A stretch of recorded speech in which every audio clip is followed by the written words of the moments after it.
우리 같이 한번 우리 자녀 한번 보면서 내 옆에 있어서 고마워 한번 해볼까요?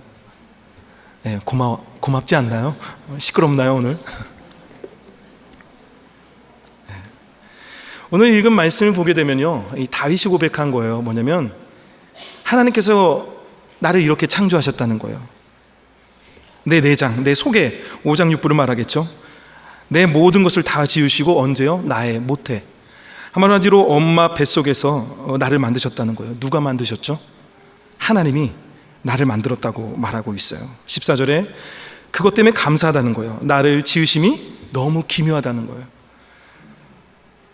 감히 상상할 수 없는 어떻게 이런 귀한 생명을 하나님께서 역사하셔서 창조하시고 나를 이 땅 가운데 태어나게 하신 그 하나님께 감사하다고 말합니다.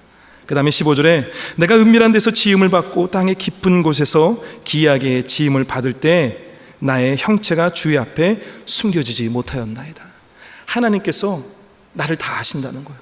나의 모든 것이 하나님 앞에 숨길 것 없이 우리의 머리카락까지 우리의 모든 것까지 지으신 하나님이 바로 이 다윗을 지었다고 말합니다.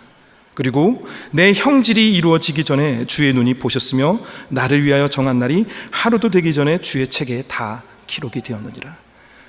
창조의 놀라운 섭리입니다. 그렇죠? 하나님께서 저와 여러분을 그렇게 만드셨습니다. 할렐루야. 자, 그럼 볼까요? 하나님께서 저와 여러분의 자녀도 그렇게 만들었습니다. 아멘. 자, 저는 그렇게 만들었는데 우리 자녀는 내 거로 생각하지 않나요? 저는 그렇게 하나님의 사랑을 받았는데 내 자녀는 뭐죠?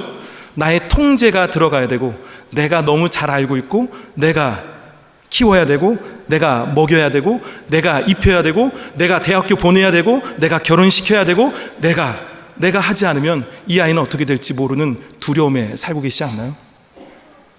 다시 한번 물어보겠습니다. 저와 여러분 누가 지으셨습니까?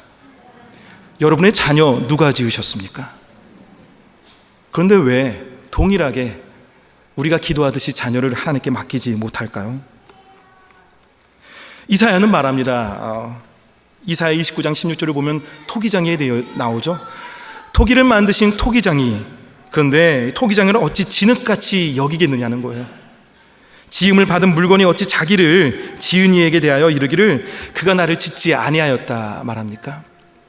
그렇죠? 토기를 만들었는데, 그런데 그것을 만든 토기장이에 대해서 그 만든 토기장이에 대한 그 위치와 그 능력을 잊어버리고 있다는 겁니다. 그것이 패역하다고 말하고 있습니다. 그렇게 따진다면은 우리의 자녀를 만드신 하나님 바라볼 때 과연 그 하나님 앞에 우리는 얼마나 우리의 자녀에 대해서 믿음을 갖고 보고 있습니까?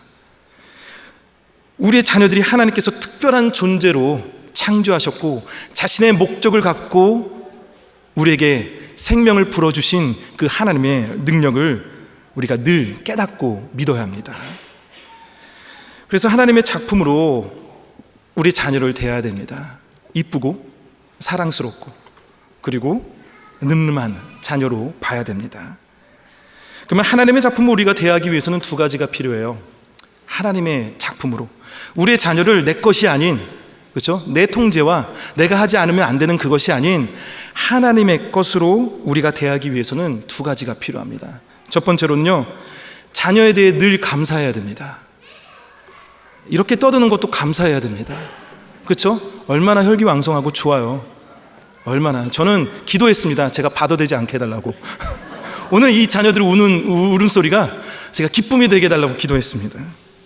하나님 앞에서 감사하는 삶은 뭘까요? 하나님이 나의 주권자 되심을 인정하는 삶이 바로 감사하는 삶이죠. 근데 감사가 없으면 어떻게 되죠? 하나님은 나의 주권자가 아닙니다. 하나님이 나를 다스리지 않아요. 그런데 조그만 것도 감사하는 건 뭐죠? 내가 한 것이 아니라 하나님이 다 하신 겁니다. 이는 우리의 자녀를 바라볼 때도 마찬가지예요. 자녀를 바라볼 때 감사함보다는 얘가 이렇게 해서 어떻게 밥 먹고 살 수 있을까? 얘가 이렇게 해서 건강하게 자랄 수 있을까? 얘 왜 좀 이렇게 좋았으면 좋겠는데, 이런 바람이 있지 않을까요? 정말 저와 여러분은 얼마나 자녀에게 많은 것을 바라고 있을까요? 제가 첫째 딸이 태어났을 때 거기에서 이제 가위로 탯줄을 자르죠. 그래서 눈물이 막 쏟아졌어요. 눈물이 쏟아진 게 감사와 경의도 있지만 이 아이가 내가 책임져야 된다는 책임감에 눈물도 분명히 있었던 것 같아요. 근데 그러다 보니까 우리가 아무것도 바라지 않는다고 교회 안에서 말하지만 저와 여러분이 교회 밖에서 나가서 집안에서 학교 안에서 하는 행동은 얼마나 자녀에게 바라고 있는 행동들이 많은지 보기 원합니다. 우리가 자녀를 보면서 걱정이 들고 아까 말했던 것처럼 이 정도 레벨은 돼야 되지 않을까, 이 정도 학교는 가야 되지 않을까, 이 정도 친구는 만나야 되지 않을까 고민하지 않았을까요? 제가 누님이 있습니다. 누님과 저 동일하게 학교에 불림을 받은 적이 있어요. 똑같은 사건 때문에. 바로 IQ 때문입니다. IQ 측정을 했는데 누님도 불렀고 학교에서 부모님을, 저도 학교에서 부모님을 불렀어요. 자, 누나는 IQ 130이 넘어서 불렀습니다. 이 아이를 잘 키워야 된다고. 저는 돌고래랑 친구여서 불렀습니다. 두 자릿수밖에 안 된다고. 그래서 부모님이 그때부터 대하는 태도가 달라졌습니다. 왜냐면 저희 누님은 반에서 5등 해도 안 돼요. 그 머리로 5등 하면 안 돼요. 몇 등 해야 되죠? 130 이상이면? 1등 해야 돼요. 저는 맨날 학교에서 뭐 했냐면 뭐 먹었다만 얘기했어요. 그런데 졸업해도 아이고 하나님 감사합니다. 학교 갔네? 어이구 감사합니다. 고등학교 올라갔네요. 네, 뭐죠? 감사의 기준이 확 내려갔습니다. 감사한 거예요. 학교 다니는 것도 감사하고요. 친구들이 있다는 것만 해도 감사하고요. 그 애가 지금 이렇게 나와 함께 있다는 것만 해도 감사하다는 거죠. 하나님이 주신 자녀가 건강하지 않다면 어떨까요? 건강하기에 감사하고, 보통으로 자라줘서 감사하고, 친구가 있어서 감사해야 됩니다. 그리고 그 자녀가 그렇게 감사하면 뭐죠? 함부로 대할 수 없습니다. 함부로 대할 수 없습니다. 근데 자녀에 대해서 어떻게 생각하시나요? 아직도 여러분 것이라고 생각하십니까?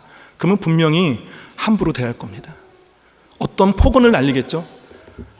애가 깊숙이 자랄 때 마음에 상처될 말들을 여러분들은 상처를 줄 수도 있습니다. 그게 하나님 것이 아니라는 생각이 있다면, 하나님의 작품을 인정하는 우리의 신앙의 귀한 자세가 바로 감사이듯이 저와 여러분이 자녀에 대해서 감사하기 바랍니다. 할렐루야. 두 번째로요, 우리가 볼 것은요, 오직 하나님만이 완벽하게 나의 자녀를 알고 있다라는 믿음이 필요합니다. 자, 여러분이 잘 아나요? 하나님이 잘 아나요? 정말로요. 여러분이 잘 알아요? 하나님이 잘 알아요?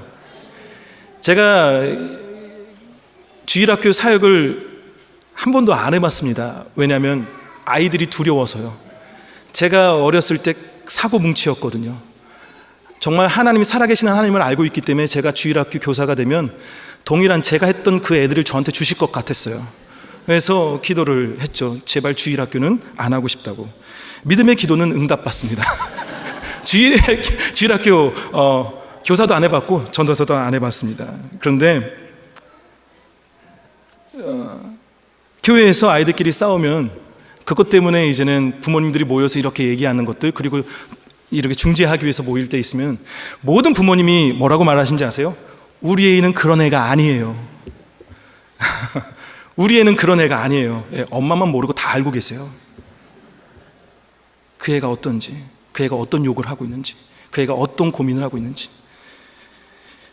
우리는 우리 아이의 24시간을 볼 수 없습니다. 그런데 마치 우리가 우리 아이를 다 안다고 착각할 때가 많습니다. 점점 나이가 들면 우리의 울타리가 점점 넓어지기보다는 그 아이가 커지고 우리의 울타리는 좁아질 수밖에 없습니다. 그리고 어디 가서 그 아이가 자라면서 우리의 울타리를 쉽게 넘어갈 때가 있습니다. 제가 왜 이것을 많이 느끼냐면요, 제가 청년 사역을 8년 넘게 했는데 청년들과 얘기할 때 청년들이 하는 말이 뭔지 아세요? 부모님은 저를 몰라요.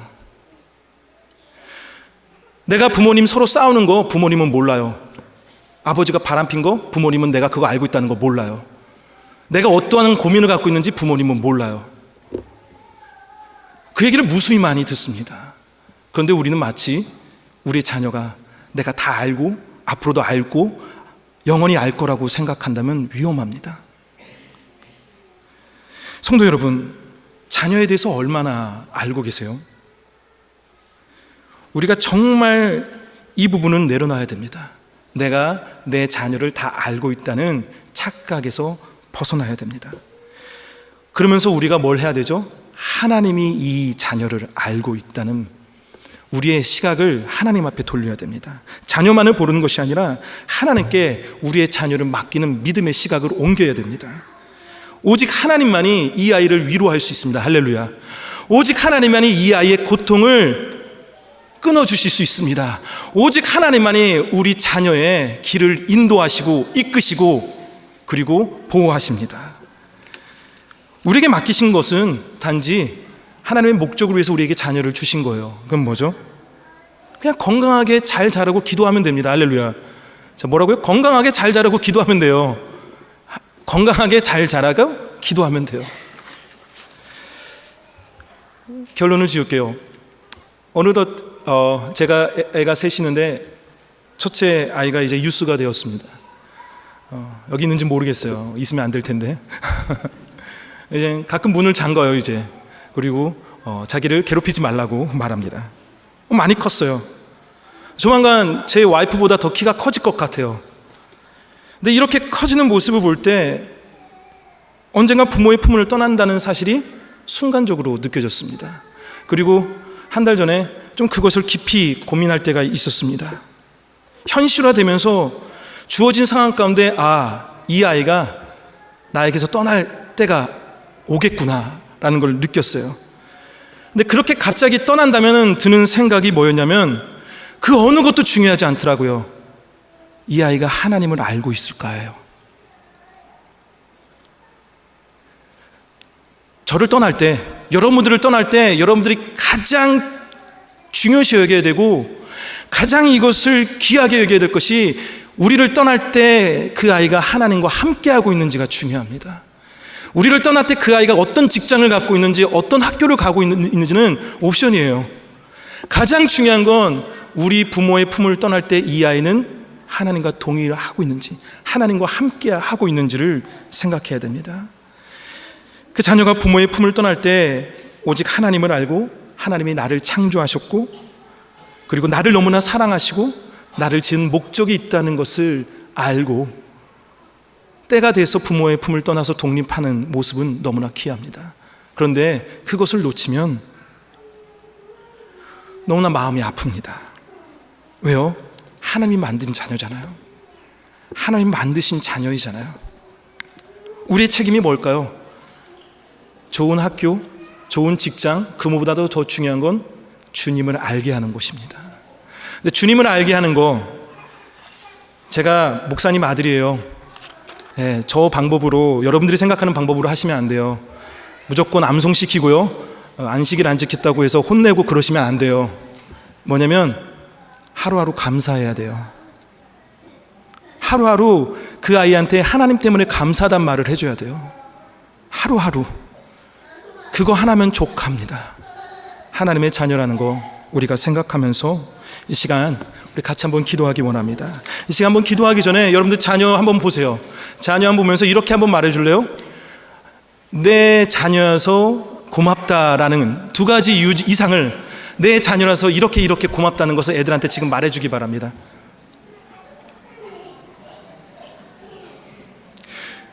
이 시간 유스 자녀를 둔 부모님도 같이 마음 가운데, 그리고 손주, 손녀를 데리고 계신 분들도 마음 가운데 한번 그렇게 생각해 보기 원합니다. 이 아이가 너무나 고맙고 그냥 내가 그 아이의 아빠가 된 것이 너무나 고맙고, 하나님이 이렇게 건강하게 잘 자라게 해줘서 너무나 고맙고, 너가 이렇게 웃고 있어서 너무나 고맙고, 너가 이렇게 나와 함께 예배 드리고 있다는 그 사실이 고맙다는 것을 이 시간 마음 말고 입술로 애들에게 고백하기 원합니다.